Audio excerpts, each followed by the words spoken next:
सुदामा जी के जीवन में गरीबी इसलिए आई कि एक बार भृगु जी महाराज का आगमन हुआ आश्रम में, और भृगु जी महाराज आश्रम में आकर गुरु माँ से भिक्षा मांगने लगे।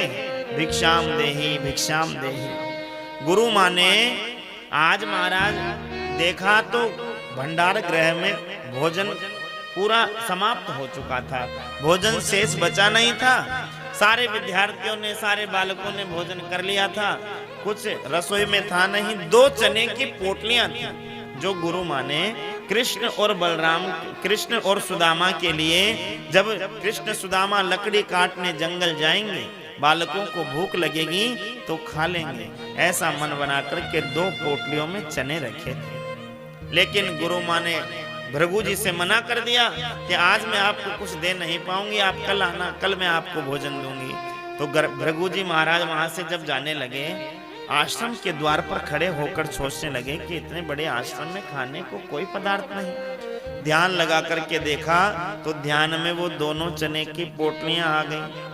भृगु जी ने देखा कि अन्न होने पर भी मुझे मना किया गया, मैं श्राप देता हूं कि जो भी उस अन्न को खाएगा वह लक्ष्मीहीन हो जाएगा। सुदामा जी उस समय एक वृक्ष के नीचे बैठकर संध्या वंदन कर रहे थे।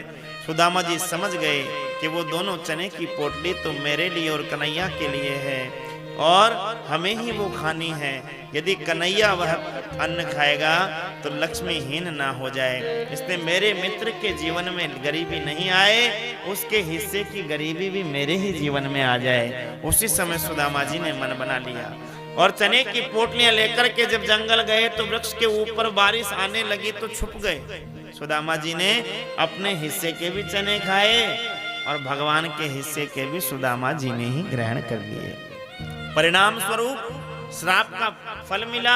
श्राप जो दिया था भृगु जी ने, उसका परिणाम हुआ कि सुदामा जी के घर में बड़ी गरीबी आ गई। ऐसी गरीबी कि सुबह खाएं तो शाम का ठिकाना नहीं, शाम को खाएं तो सुबह का ठिकाना नहीं।